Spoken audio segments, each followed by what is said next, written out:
Hi, I'm Olivea Morton, and you are watching the Permanent Rain Press. Hi everyone, it's Chloe with the Permanent Rain Press. Today I am excited to be joined by Olivea Morton. How are you? I'm amazing. How are you?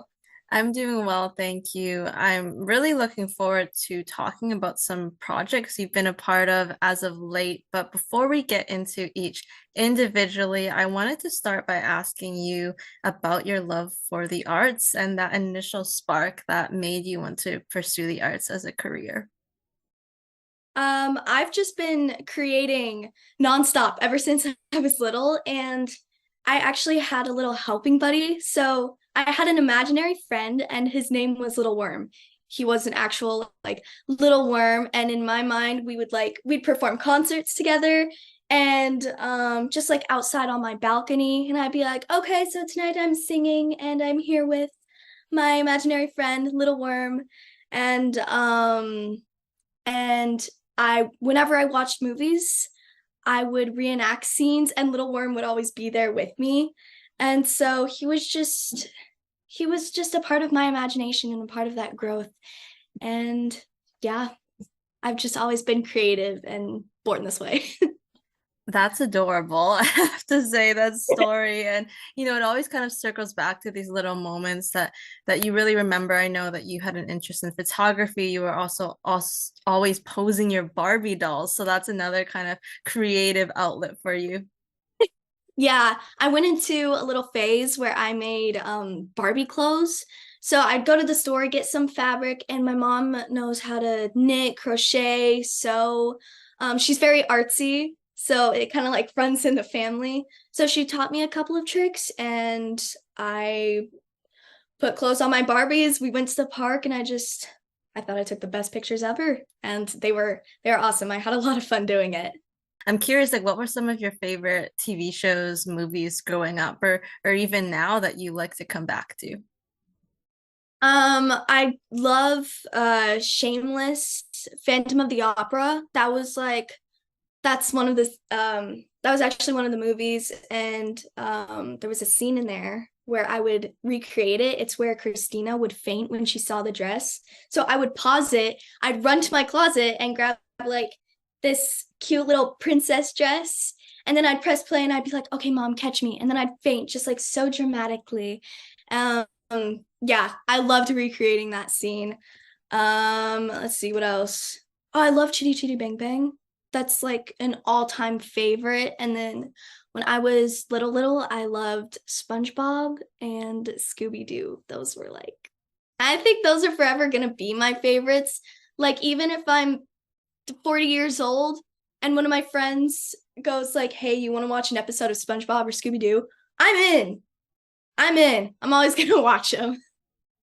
Those are some good picks and some classics in there as well. Of course, Chitty Chitty Bang Bang, made many years before you were born, but it's always nice to appreciate those films. You currently study at Cynthia Bain's Young Actors Studio.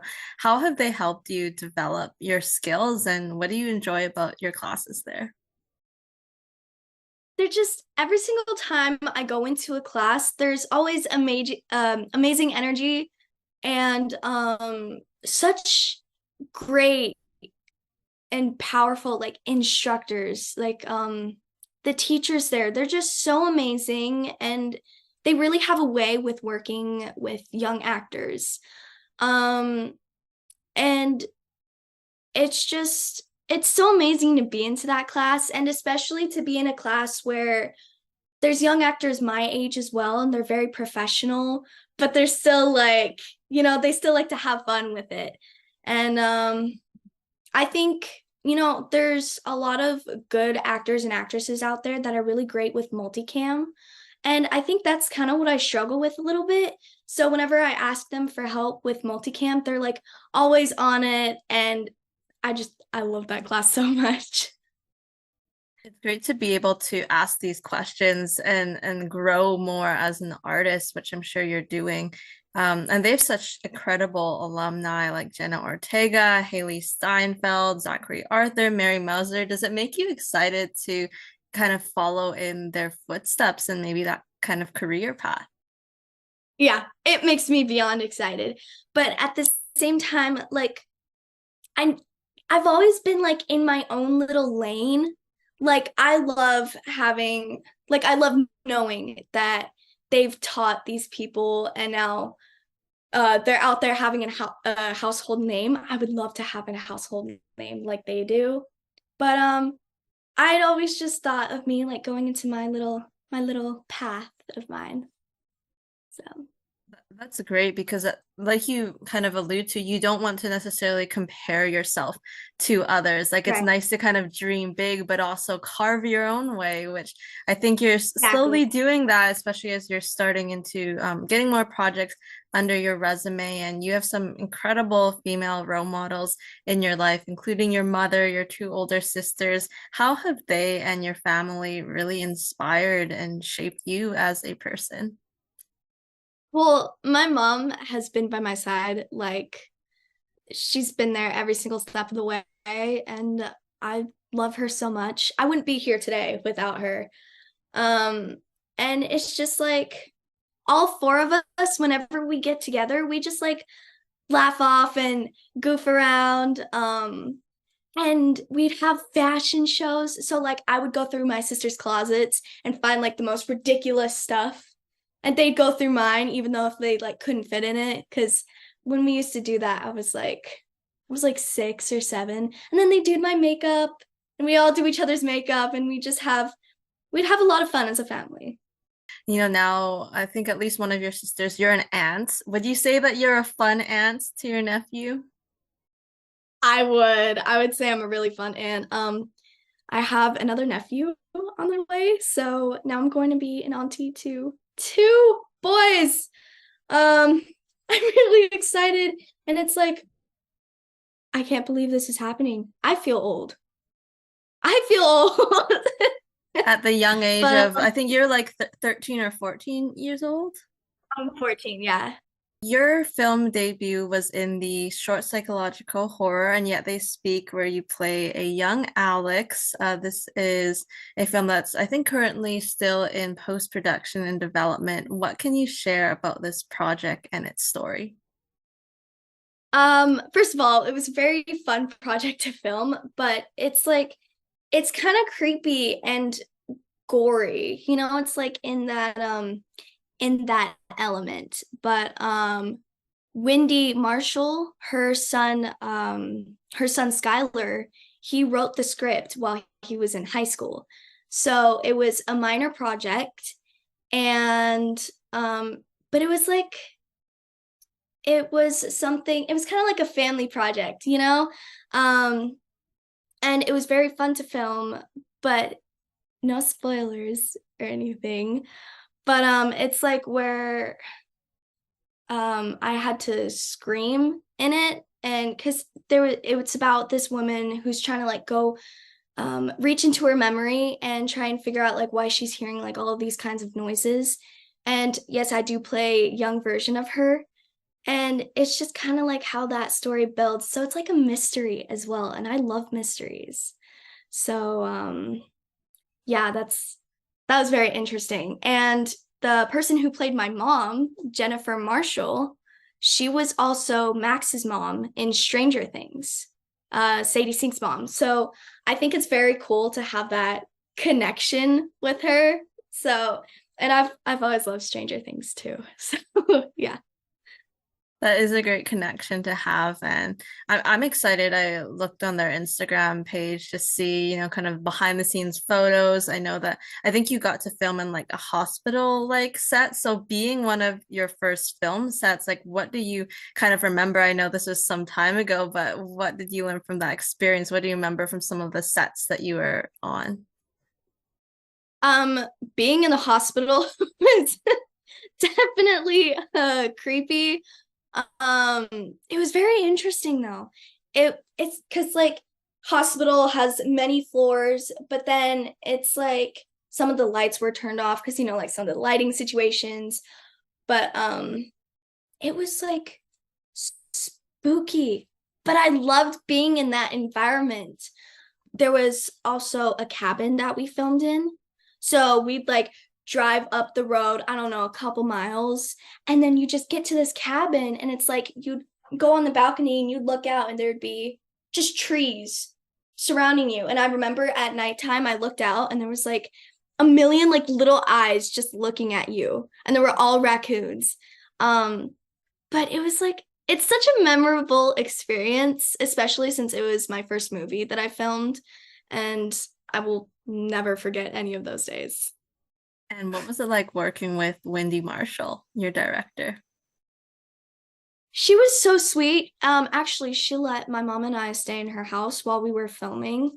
So it was, I felt like it was kind of like a redhead thing, you know? Like, I feel like certain redheads connect in a way that like other people just can't, if that makes sense. But yeah, she's so sweet. Her whole entire family was sweet. Her cats. I'm a cat person. I love cats. I love animals. And yeah, I loved my first ever movie experience. Well, we look forward, as I mentioned, to seeing it. Hopefully, it's finished soon. I know they're working on it, and I'm sure you're anxious to kind of see it all come together for that final cut. Yeah, for sure. And I think why it's taking such a long time is because the amount of effort and love that's being put into it. And yeah, I'm so excited. I can't wait. We'll talk about a more recent project you were a part of, which is Bet Plus's Angel. You star as Angel's foster sibling Milk in the series, 3 episodes out so far. This is also like a mature, emotionally heavy project. What do you remember from your audition and casting process? It's definitely a mature series. Um, and all I really had to do was just audition, and I had to learn ASL, which that was very interesting. Like I remember ever since I was little, like always I always wanted to know how to just like say words but not speak, like with my fingers. I don't know, it's very cool. Yeah, so I auditioned for it, no callback, no nothing, just booked the role straight away. And I was I was really excited because I just wanted to book, you know. Um, and it was cool too because it's a series. So I just wanted to see how that would feel, you know, filming a series. And yeah, and it kind of reminds me of toe tag monologues, which in my old acting class, we would perform monologues in front of high schools.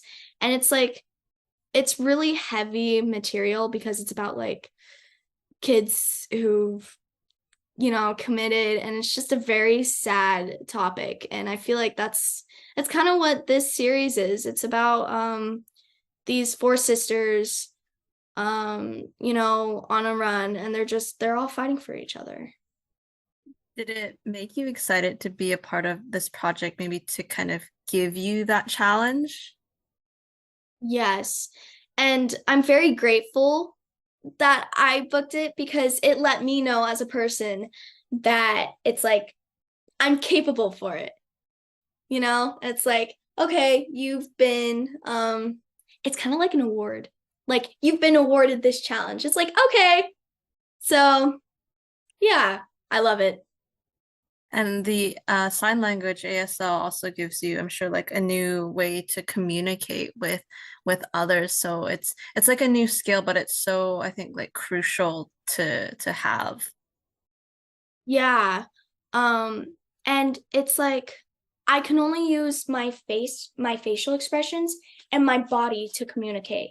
You know, because like everybody else, they speak and they talk, you know? But it's like it's just it's a new language. And it's so interesting and fascinating. I love it. I love it all. That's like the bottom line. You love it all. And you work closely with such a talented ensemble, like you mentioned, the sisters. There's Ifran Jalez Medina, Ayana Haley, Saya, Aiden Price. What was it like working with them on set? It was so amazing, like just the experience as well. And I'm actually best friends with Evangelisa's son. because she brought him on set, and it's like all of us just instantly clicked, and me and Aiden, we're friends, you know.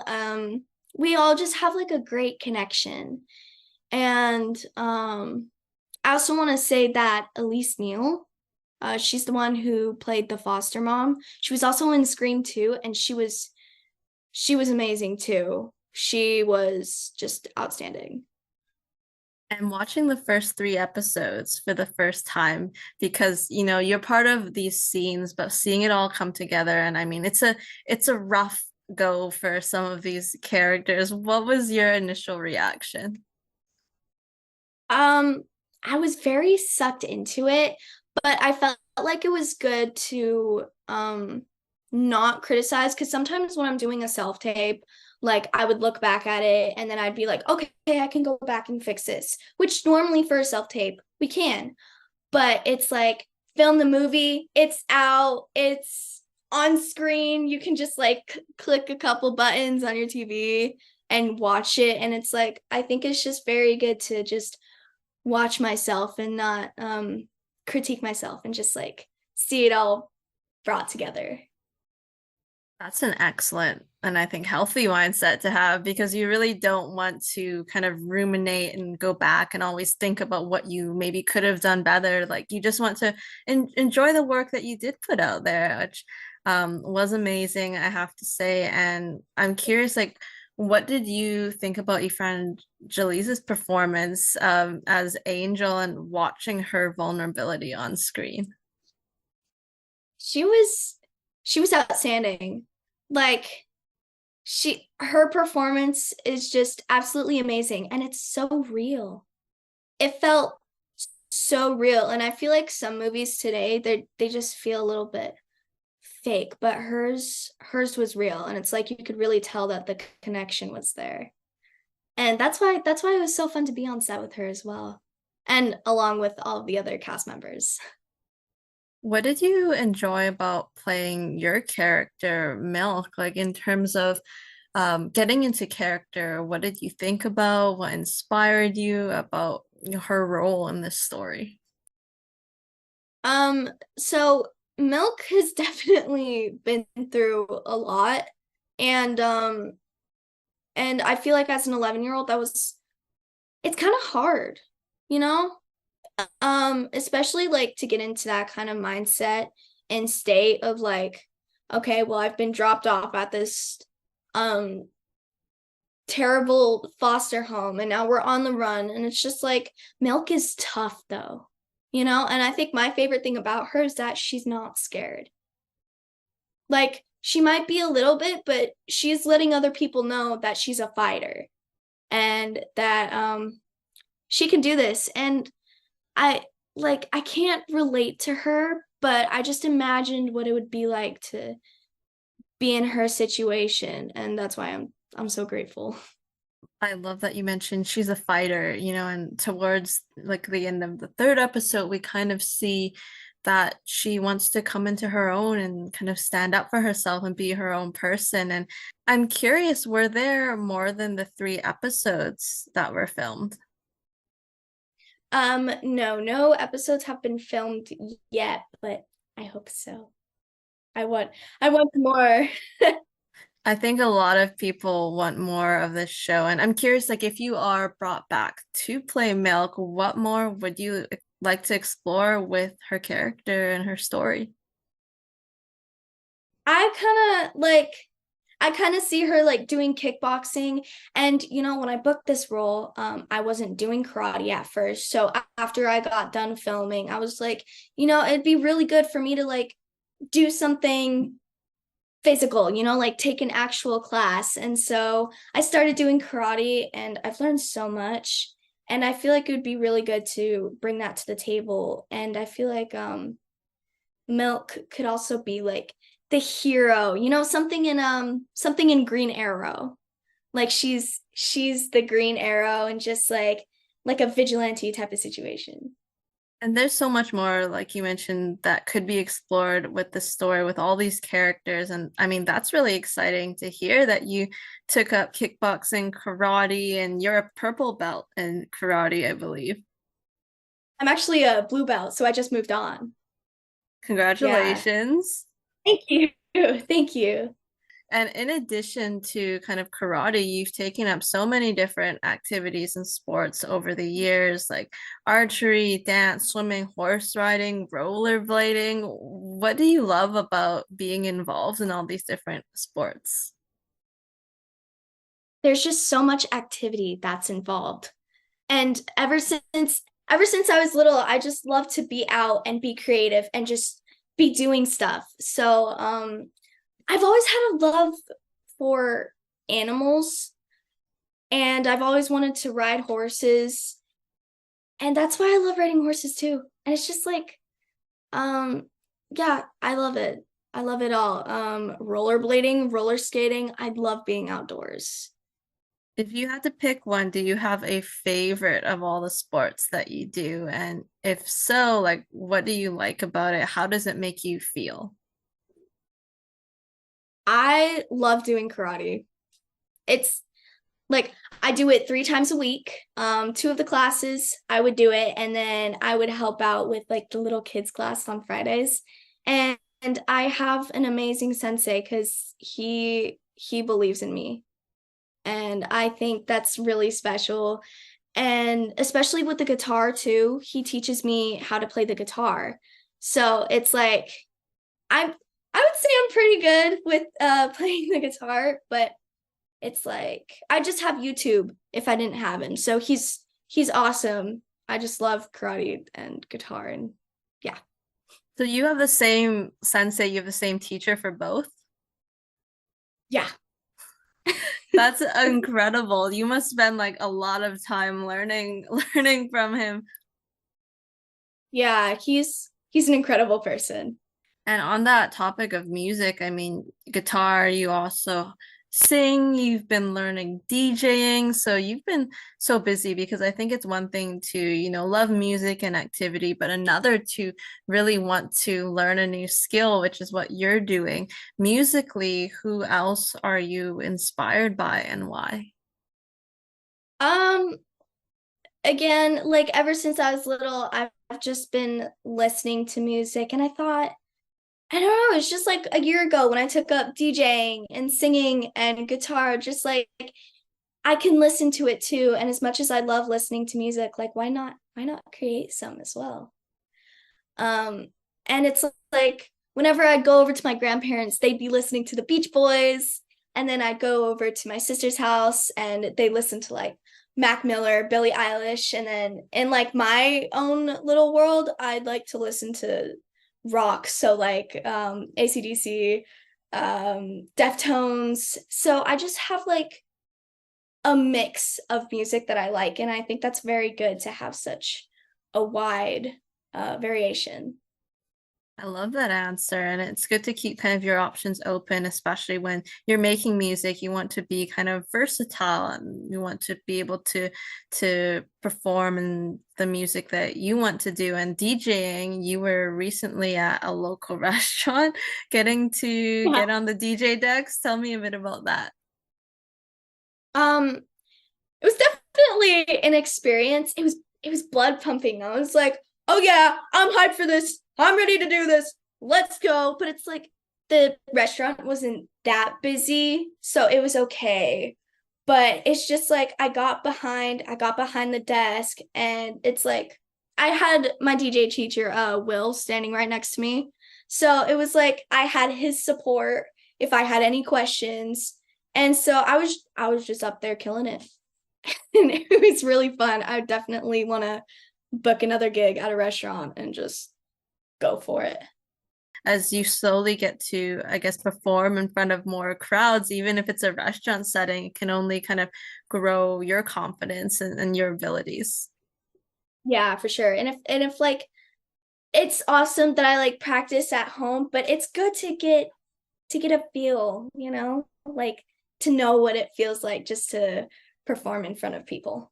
Now we'll get into Percy Jackson and the Olympians. You found out that you booked the part of Nancy Bobofit a day before your birthday. How special and rewarding was that moment for you?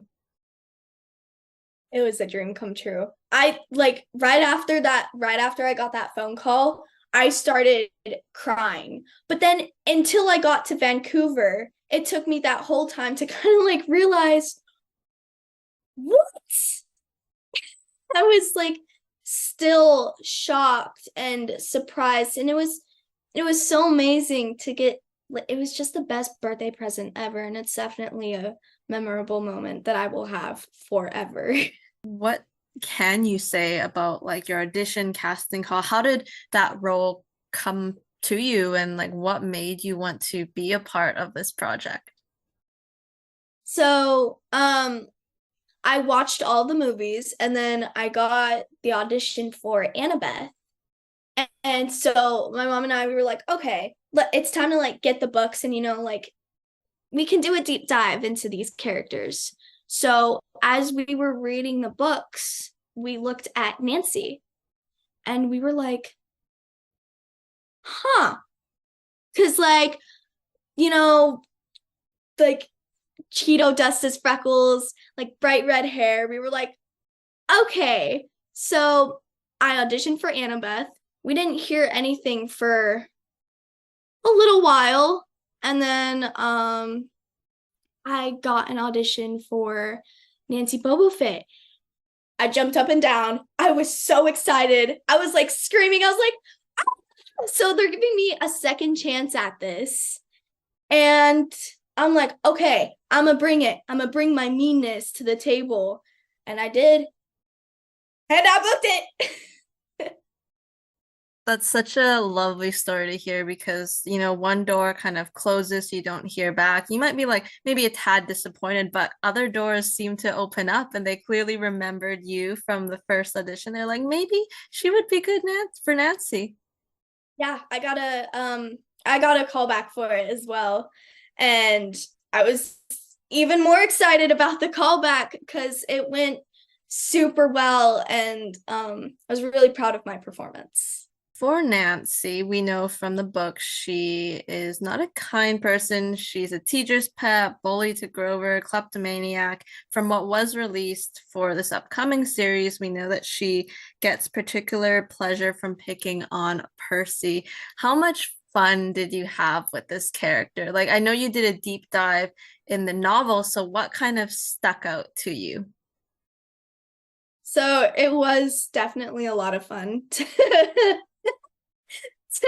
bully to bully Grover and Percy, but like not get in trouble for it. And it's also it's fun to see this character develop as well and like get outside of my box because I'm not like that character at all. I don't bully people at school. I don't throw sandwiches at their faces. If I did, I don't know what I think of myself, but it's amazing to kind of get out of that comfort zone, and just really really go for it.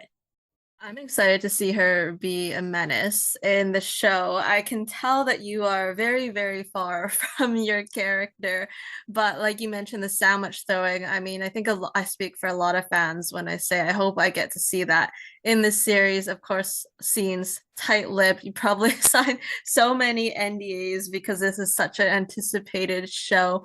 As we kind of get into, what you kind of can share about filming, like you did film this in Vancouver.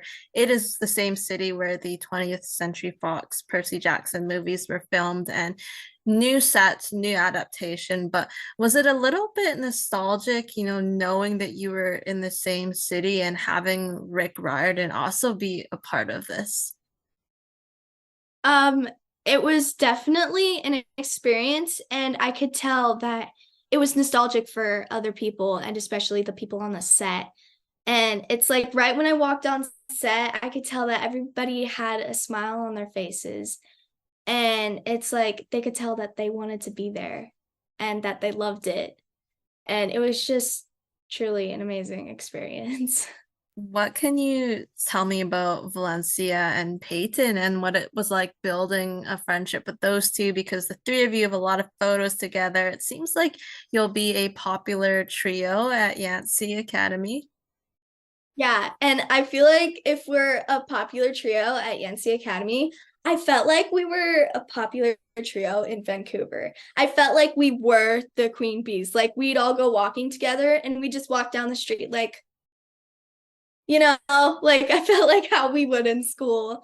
Um, and it's like I hung out with Peyton quite a lot because she's not from town. And Valencia, she was always ice skating. She's so dedicated to her ice skating, like she's amazing. She's so good at it too. So when me and Peyton would hang out, it was just a lot of fun, and we all three of us just clicked, and it's like the iconic trio, like the redhead, the blonde, and the brunette. And it's just I they're my girls. I hope you get to reunite with them in the future. I know that you got to come back to Vancouver and do reshoots, so you got to see them both again. And I mean, maybe Valencia has to teach you ice skating next. Yeah, I mean, I've been ice skating before, but like to where to the level that she does it, it's crazy. She's so good at it. So, yeah, Valencia, if you want to teach me a couple of things, don't be shy, go for it.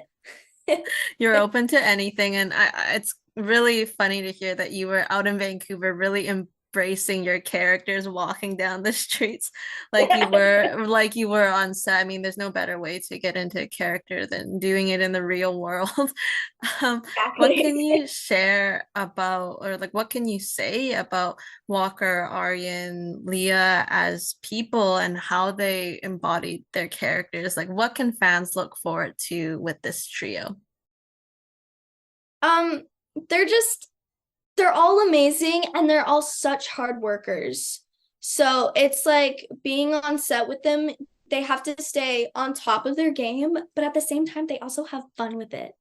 And it's like they have to take in all of these classes like swimming, studying, and just like studying all of these gods. And it's just they put in a lot of work. And I think that's why fans should be excited because there's so much effort and love that's being put into this project. And once it's out, it's like you'll be able to tell. And you did get to spend some time with them on set. I know you got to see Leah a bit more off set. You saw a movie together and she was in like another trailer. Yeah, we actually stayed in the same hotel. So all I had to do was like go into the elevator, click a couple of buttons, and then I'd be at her room. And we hang out a lot. We went swimming at the hotel that we were staying at. We did karaoke. It was it was so much fun. I want to go back. I really do. What's your go-to karaoke song? Um, Probably something from Frozen, like Let It Go. Like that would just be, I don't know. If I was at a karaoke place and somebody would be like, "Okay, Olivia, come on up," and I'd be like, "What?" I'd be like, "Okay, just sing whatever. Frozen, Let It Go. Done. Period." What else can you share about, your time on set just in general? Like, are there any other individuals, like different crew or other cast members who you'd like to give mention to? Yes. The stunt coordinator, uh, Eli, I can't remember his last name, but he was so amazing. And I don't want to give anybody like too like big spoilers, but it's not like I'm going to. But it's like the whole entire cast was so amazing, and especially Megan Mullally. So me and her, we were both the baddies like in the show, but in real life, it's like both of us were really sweet, and she was so amazing, and then everybody was just awesome to work with. And her husband, Nick Offerman, she's married to him, and she FaceTimed him when we were on set. And it's like me, let's see who was there. I think it was me, Arian, Walker, Leah, just like the whole entire cast. We were there, so she FaceTimed her husband, and I love Parks and Recreation. Like my mom and I are such big fans of Parks and Recreation. So she FaceTimed him and she showed him all of us. And I got to wave to Nick Offerman. I was just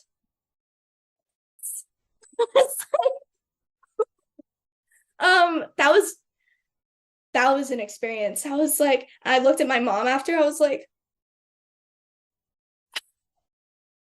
I just got to do that. So that was awesome. And it's these moments that kind of make a project so memorable for you as well, like some of the stuff that happens behind the scenes. And of course, Megan and Nick are both such incredible artists who have done so much in their careers. And it's so great that you kind of got those on-set experiences. Obviously, you said the stunt coordinator can't say too much, but we know that there will be some really cool stunts that are done based on what we know from the novels. So that's exciting to kind of see, and they're really people at the top of their game. Oh yeah, they're just super on top of it, and I just, I love them all. I wish I could go back.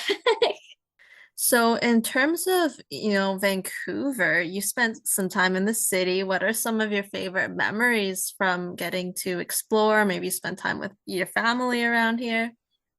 Yeah, my mom and I, we went down and we had a blast there, and it's like everything was walking distance, and the weather was incredible because in Vegas it just reached like 118. So it's very hot. But in Vancouver, it's like it was rainy and then it was like cloudy, but with a little bit of wind. And my mom and I, we walked to the beach like every other day when I wasn't on set and when I had a free day. We walked to the beach. We went we went bike riding with two Leahs. We call them like little Leah and big Leah. And that was awesome. We went under the Lionsgate Bridge. And then on that little bike riding trail, there was another beach. So we stopped at another beach. And yeah, it was a very memorable trip. You got to go on the Sky Train. I saw you got to go to Granville Island. Yes. The sky train was, I don't know, I felt like I was flying. It was so amazing because it's like I've never really seen anything like that. So it was definitely amazing just to like sit there and watch out the window, and be like, wow, I'm like as tall as the trees, you know? Like You're like, travel. you don't have that transportation system in Vegas, I'm guessing. No, we've got like buses and limos, but nothing as exciting as a SkyTrain. When you come back to Vancouver, hopefully, it's like you'll be coming back just to ride the SkyTrain because it was so cool. I don't know what you're talking about. I really don't, but I love them. I love Vancouver. That's it. Period. Being, a part of such a well-respected book series, popular book series, and an adaptation, like, did you ever feel any pressures or expectations personally or while on set because it was such a big production? No, like no pressures, no expectations. The set was just amazing, and I was surrounded by this awesome energy and this vibe that everybody had going on. It was such a yeah, great vibe, great everything. So I didn't feel rushed or um like pressured. It was a very chill, even though like I still have to be like on top of my game and on set, it's just no expectations. It was awesome. I think when you do your best work, you want it to kind of be in a good, healthy environment where you know that there are resources there for you as well. Yeah, exactly. And yeah, it's a great place to be. I love being on set. Like anytime I'm on set, my mom has to drag me off. I don't I don't want to leave. They're like, Olivia, it's time for you to go home now. You're wrapped for the day. You're like, please I don't want to leave. More minutes. Before you were officially announced as joining the cast, there were a lot of fans who already speculated about you being cast because of social media activity. Were you surprised with the detective work? Yeah, I was blown away. I was like, oh my gosh. And when I tell you it was so hard to keep quiet, like I was just like, I want to say something already. Because it was like a month before people were like, Olivea Morton, possible Nancy Bobofit. I was like, how do you know? But I couldn't say that. And like I just had to post regularly on Instagram as like nothing happened, you know? And then that's why when I got announced, I was just so relieved. I was like, oh, that's pressure off of my chest. And how hard was it keeping that away from other like friends and family members, like outside of that immediate kind of circle there? I was like, how am I going to do this? I had to isolate myself in my room. Like, no phone, no nothing. Cause it's like I can keep secrets, but when it comes to work, because I just want to be like, oh, I did this, you know? So it was definitely hard, but I did it. I got through it. And yeah. Well, kudos to you for that. I'm sure it was very difficult because you seem like a very social person. So it's very much like, oh, I want to tell you so bad, but I can't say anything, or I might not be going to Vancouver, but it's all good now. You managed to hold that secret in. And I'm curious about, fans when you kind of were reading what they were saying online. They thought that you would also be good for another character. I think she's introduced in the Titan's Curse, Rachel Elizabeth Dare. So, what was your response to that? Um, I was very flattered because it's like people haven't even seen what I can bring to the table and they were already like, oh, she can be another character. And for me, that just means so much. That's such a compliment.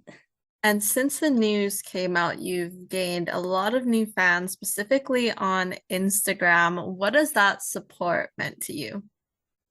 It's like I have a whole army of like supporters and it's it's so amazing just to know that there's like kids my age, older and younger, and they're like creating art for me and it's just so sweet and they care and that's why I try to connect with a lot of them because it's like if they reach out to me and even if they like draw me a picture like fan art, it's like I try to say thank you, you know? So I I love I love my people. And you have done a number of like Instagram lives. You get to connect with them directly, like you mentioned, respond to comments and DMs. There are a few different accounts who do post with some regularity dedicated to you. It's Olivia's Faves, Olivia Viva, Hearts Live. So, what was it like for you the first time kind of seeing an account that was just 100% like dedicated to you? I was just I was shocked, flabbergasted, because it's like it's not me that's created the count, you know, it's not like one of my friends that are pranking me or anything. It's like different people around the world are creating these accounts to support me and make edits. And it's amazing. It's mind blowing. And I love it. Well, we cannot wait to see Percy Jackson and the Olympians. I think the fan love is going to continue all the way until the show is released and probably even beyond that. I have one more question for you. It's our signature question. If you could be any ice cream flavor, which would you be and why? I would probably be like a mix of cotton candy and sherbet, like sprinkled in like little chocolate chips, because it's like different flavors in the ice cream. And then I feel like um Oh, hello. hello. This is my cat Star. Anyways, continuing. And those ice creams just have like a lot of flavor to them. And I feel like when you meet me, there's a lot of personalities that I have, and you just don't know what you're gonna get, you know? That's a great way to end things off. And I feel like Star heard you talking about ice cream and decided that he wanted to join you. Yeah. She loves me. Star, can you say hello? Hello. So adorable. That's all I have for you, Olivia. Thank you so much for taking the time to chat. Yeah, thank you so much for inviting me. Of course. Well, hopefully we can catch up again in the future. But until then, for all those watching, you can catch Olivia in Angel on BAT Plus, Percy Jackson and the Olympians dropping on Disney Plus next year. And we will see you next time. Yeah. Bye.